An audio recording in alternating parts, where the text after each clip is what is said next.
유튜브로 읽는 박정희 전기, 파이권, 철부지 학생과 반동 정객, 대통령의 항변.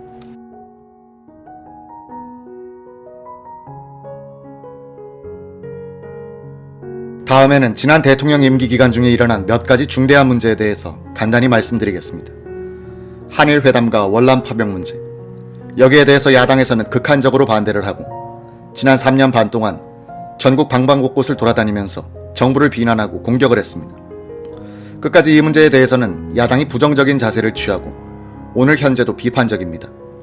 그러나 정부의 책임자로 있는 이 사람으로서는 그동안 유권자 여러분 앞에 직접 나와서 정부의 입장이라든지 또는 나의 소신이라든지 여기에 대한 해명을 할 기회가 없었기 때문에 오늘 이 자리에서 간단히 말씀을 드리고자 합니다.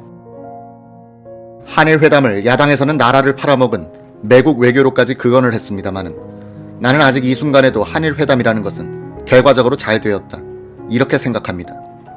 옛날처럼 우리가 쇄국주의를 하고 고립주의를 하고 우물한 개구리처럼 집안에 들어앉아서 이웃과는 담을 쌓고 동방의 고요한 아침의 나라가 어떠니 동방예의지국이 어떠니 하고 우리가 서로 모두 다 자기 도취해서 우물 안의 개구리처럼 그렇게 살아나간다면 모르되 적어도 우리가 우리 한국 민족이 오늘날 동남아시아로 전 세계로 뻗어나가고 약진하는 새로운 한국을 건설하기 위해서는 우리는 과거의 일본 사람들하고 여러 가지 원한도 많고 물론 그 원한이 오늘 당장 일족일석에 해소될 수는 없는 문제지만 우리는 이 이웃 사람들하고 우선 손을 잡아야 되겠습니다. 이것은 우리가 전 세계로 뻗어나가는 하나의 디딤돌이 되고 발판이 된다, 이것입니다. 야당 사람들은 나라를 팔아먹었다고 그러지만 솔직히 말씀해서 우리가 나라를 팔아먹은 것은 하나도 없습니다. 한일 국교 정상화 이후에 있어서 우리나라의 국제적인 지위는 과거보다는 오히려 나날이 더 상승하고 있다고 나는 자부를 합니다. 야당 사람들이 걱정하는 것처럼 나라를 팔아먹었다거나 우리가 또 남의 예속이 되었다거나 하는 그런 일은 전혀 없습니다. 특히 일부에서 한일 국교 정상화를 해가지고 일본에서 상업차관을 많이 받아왔다, 그래서 장차는 우리가 일본에게 경제적으로 예속을 당할 것이다, 이런 걱정을 하는 사람이 있는 것 같습니다. 그동안 우리가 상업차관을 받은 것은 사실입니다. 우리들 개인도 자기 자본이 없는 사람이 사업을 할 때 자기 자본이 없으면 어떻게 합니까? 남의 자본을 꾸어서 사업을 해가지고 사업을 잘해서 본전과 이자를 갚고 나면 그것은 자기 사업체가 되는 것입니다. 국가도 마찬가지입니다. 우리가 지금 경제 건설을 빨리 해야 되겠는데 우리의 자본이 부족합니다. 그럴 때에는 남의 자본을 꾸어다가 건설을 하고 점차 그 사업을 잘 운영을 해서 갚아나가면 되는 겁니다. 우리나라에 세워놓은 공장은 이것은 전부 우리의 공장입니다. 절대 외국 사람들이 그 공장을 앞으로 뜯어가지고 메고 갈 리는 만무합니다. 아까 이호상 선생님도 말씀이 있었지만 외국 사람들이 우리한테 차관을 해줄 때에는 덮어놓고 우리가 차관을 해달라고 한다 해서 차관을 해주는 것이 아닙니다. 그 사람들이 미리 자기들의 본전을 받을 수 있는가 없는가 하는 것을 수판을 따져봐서 충분히 원리금을 상환받을 수 있다 하는 그런 판정이 났을 때 차관을 해주는 법입니다. 또 우리 정부도 마찬가지입니다. 이러한 공장을 세워가지고 우리가 운영을 해서 충분히 갚아나갈 수 있느냐 없느냐, 또 그 사업체가 우리나라 경제 건설에 도움이 될 수 있는 그런 사업체냐 아니냐 하는 것을 충분히 따져서 하고 있기 때문에 야당 사람들이 그렇게 걱정하지 않아도 괜찮을 겁니다. 다음에는 월남 파병 문제. 이것도 한때는 무슨 청부 전쟁이다 뭐다 어떻다 하는 얘기가 있었습니다만 최근에 와서는 월남 파병 그 자체는 이것을 기정사실로 인정을 한다, 이런 소리를 하니까 굳이 여기서 반박을 하지는 않겠습니다만 오늘 이 기회에 파병 문제를 결정할 그 당시에 있어서의 나의 심정을 간단히 말씀드리겠습니다. 대통령은 국가에 어려운 문제가 있을 때 제일 마지막에 가장 어려운 결심을 해야 되는 것이 바로 대통령입니다. 특히 국가 장래에 큰 영향을 미칠 문제라든지 국가 백년대계를 위해서 어려운 문제를 결정할 때 이것은 물론 밑에 있는 참모라든지 여러 사람의 의견도 듣기는 하지만 최종적으로 결심을 하는 것은 대통령 자신이 해야 됩니다. 이 월남 파병 문제를 결심할 때도 나는 여러 날을 두고 혼자 고민을 했습니다. 내가 대통령으로 재임 중에 여러 가지 어려운 결심을 하는 가운데 있어서 가장 내가 고민을 하고 또 어려운 결심이었다고 생각하는 것이 바로 월남 파병 문제였습니다. 왜 월남 파병을 해야 되느냐? 이 얘기는 길기 때문에 굳이 말씀을 드리지 않겠습니다.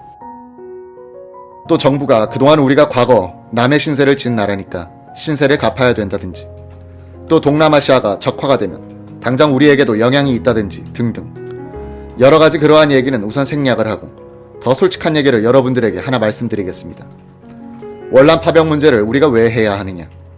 지금 우리나라 국방을 우리 60만 국군과 한국에 와서 주둔하고 있는 미군 2개 사단이 같이 우리의 국방을 담당하고 있습니다. 만약에 월남에 우리 한국군을 우리가 파견하지 못할 것 같으면 그 당시에 내 추측으로는 한국에 와 있는 미군 2개 사단이 월남으로 갔을 겁니다. 왜 그러냐 하면 미군은 지금 월남전쟁 수행을 위해서 평시에 가지고 있는 현역 사단은 거의 전부 다 월남에 출동을 하고 있습니다. 본토 경비를 위해서 필요한 최소한 병력을 제외하고는 오키나와에 있는 사단, 하와이에 있는 사단 전부 다 출동을 했습니다. 한국에 있는 2개 사단과 구라파의 나토 휘하에 있는 병력을 제외하고는 전부 월남에 가 있습니다. 지금 월남에서는 병력의 부족을 느끼고 있습니다. 만약 그 당시에 월남 정부나 미국 정부가 우리 한국군을 보내달라고 그랬을 때 물론 우리가 보내기 싫으면 안 보낼 수도 있습니다. 우리 한국군을 보내지 않았을 때에는 여기에 있는 미군 2개 사단이 갔을 겁니다. 갈 때 우리 병력은 보내지 않으면서 미군을 붙잡을 수 있습니까? 붙잡을 수 없을 겁니다. 2개 사단이 빠졌다. 결과가 어떻게 되느냐? 한국 휴전선에 있어서 힘의 공백이 생깁니다. 이북에 있는 공산주의자들이 다시 침략할 수 있는 그런 찬스를 만들게 됩니다. 당장 정치적으로 불안을 가져올 것입니다. 당장 심리적인 불안을 가져올 것입니다. 아마 외국 사람들이 한국에 투자라든지 차관이라든지 여기에 와서 사업을 하는 것도 꺼릴 겁니다. 또 만약에 공산군이 침략을 해왔다고 합시다. 그때에는 우리는 누구한테 가서 부탁을 해야 합니까? 미군에 또 부탁을 해야 되겠죠. 미군의 병력은 전부 월남에 가 있습니다. 그런데 우리에게 병력을 좀 보내달라고 그럴 때에는 하나도 내지 않고 그래서 여기에 있는 미군 사단을 월남으로 가지고 갔는데 우리가 바쁘니까 또 미군 보고 도와달라고 그런다. 월남에 있는 미군 사단을 한국으로 돌려줄 것 같습니까? 여러분들 아마 불가능할 겁니다. 나부터라도 여기에 보내주지 않겠습니다. 한국 병력 좀 내달라고 그랬는데 하나도 안 내놓고 자기들이 바쁠 때는 또 와서 도와달라고 그런다. 그러면 우리나라의 국방을 위해서도 한국군이 월남에 가지 않을 도리가 없지 않습니까? 아무리 우방이요 뭐요 하더라도 가는 정이 있어야 오는 정이 있을 것 아닙니까? 이러한 문제를 오늘날 야당 사람들이 모를 리가 없습니다. 그 사람들 뻔히 다 압니다. 알면서도 공연히 생떼를 써서 정부의 입장을 곤란하게 만들기 위해서 무슨 청부전쟁을 했다. 무슨 청부를 합니까? 젊은 청년들의 무슨 피를 팔아서 어떠니 하는 이런 악담까지 했는데 월남 파병 문제라는 것은 우리의 국방상, 국가안전보장상 불가피했다 하는 것을 다시 한번 말씀드립니다. 그리고 월남에 우리 2개 사단과 해병 1개 사단이 가고 난 뒤에 우리 국방력이 약해졌느냐? 결코 약해지지 않았습니다. 지금 현재 상태는 월남에 파병하기 전보다 우리 국방력은 훨씬 더 강화되고 있습니다. 현역 1개 사단을 우리는 더 새로 중편을 했습니다. 예비 3개 사단을 현역 사단과 똑같은 장비로 지금 보충을 했습니다. 해병 1개 사단을 새로 편성을 했습니다. 육군의 모든 장비를 현대화했습니다. 전차, 비행기, 해군의 군함 등 현재 수준은 월남 파병 전보다 우리 국방력은 훨씬 더 강화되어 있고 그리고 월남에 가 있는 우리 국군 장병들은 용감히 싸워서 우리의 국위를 세계 만방에 떨치고 있습니다. 또 우리와 우방의 이런 유대 관계는 더 강화됐고 앞으로 우리의 국방이라든지 안전보장 문제에 대해서는 훨씬 더 튼튼한 그런 소재를 마련해 놨습니다. 얘기가 길어집니다만 여러분한테 오늘 얘기할 것을 여러 가지 준비해 가지고 왔는데 요것 한 가지만 말씀을 드리고 줄일까 합니다. 1차 5개년 계획이 무엇이고 2차 5개년 계획은 무엇을 하자는 것이냐. 1차 5개년 계획이 어떻게 됐고 앞으로 지금 정부가 하자는 2차 5개년 계획이라는 것이 끝나면 한국 경제가 어떻게 되는 것인가. 이것만은 간단히 말씀을 드리고 얘기를 줄이고자 합니다. 1차 5개년 계획이라는 것은 우리나라의 전 근대적인 경제 구조 또는 산업 구조 이런 것을 앞으로 근대 공업국으로 발전시키기 위한 하나의 정비 작업이었다. 이렇게 조금 얘기가 어려워질지는 모르겠습니다만 우리나라는 앞으로 잘 살자면 공업국가를 만들어 놔야 됩니다. 우리나라는 땅도 좁고 지화자원도 부족한 데다가 인구는 많고 그러면 우리는 어떻게 해야 우리가 잘 살 수 있느냐. 앞으로 우리나라의 공업을 일으켜서 우리나라의 많은 노동력과 기술을 발전시켜가지고 외국에서 원료를 사들여서 우리나라에서 만들어가지고 외국에 수출한다. 그래서 외자를 많이 번다. 그렇게 해야만 우리가 잘 살 수 있다. 이런 얘기입니다.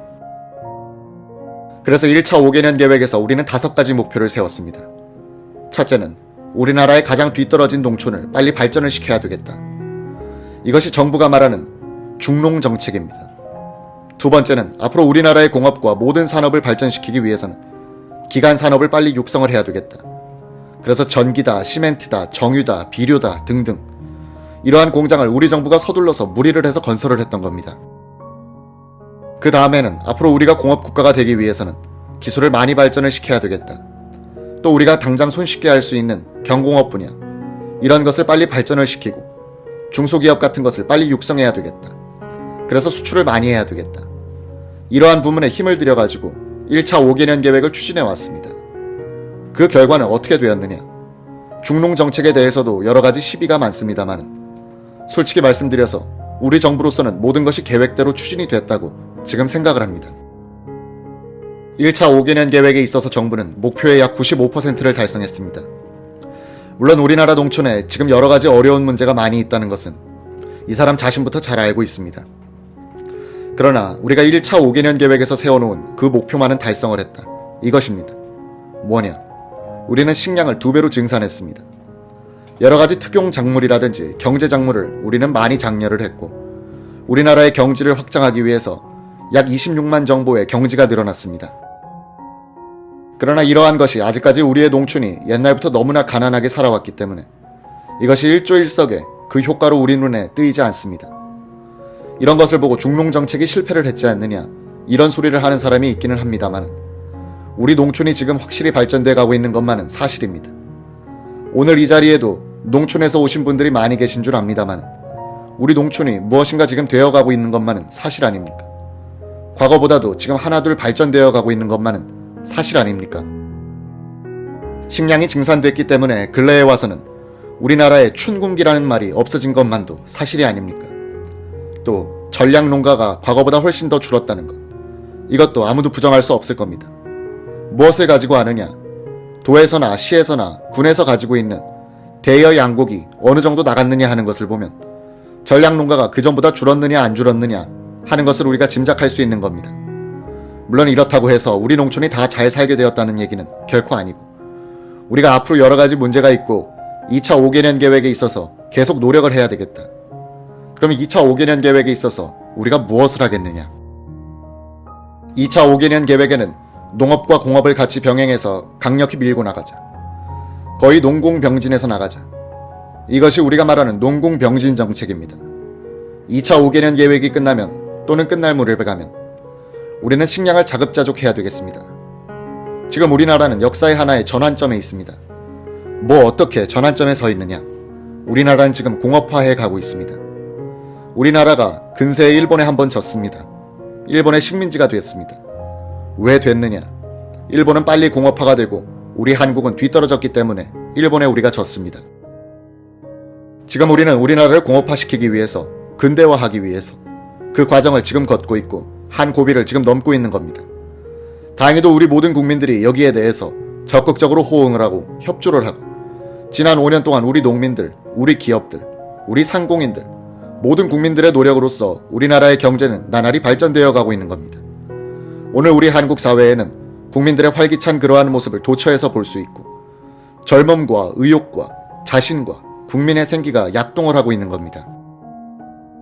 이러한 과업을, 이러한 거창한 역사적인 과업을 이번 선거에 있어서 여러분이 또다시 우리 공화당을 지지해 주시면 이 과업을 중단하지 않고 그대로 우리가 추진해 나가야 되겠다. 적어도 우리가 착수한 2차 5개년 계획만은 꼭 우리 손으로 매듭을 지어야 하겠다. 이것이 우리가 이번 선거에 있어서 국민 여러분에게 또다시 지지를 호소하는 유일한 이유가 되겠습니다. 여러 가지 두서없는 이야기를 장시간 해서 대단히 죄송합니다. 오랫동안 경청을 해주셔서 대단히 감사합니다.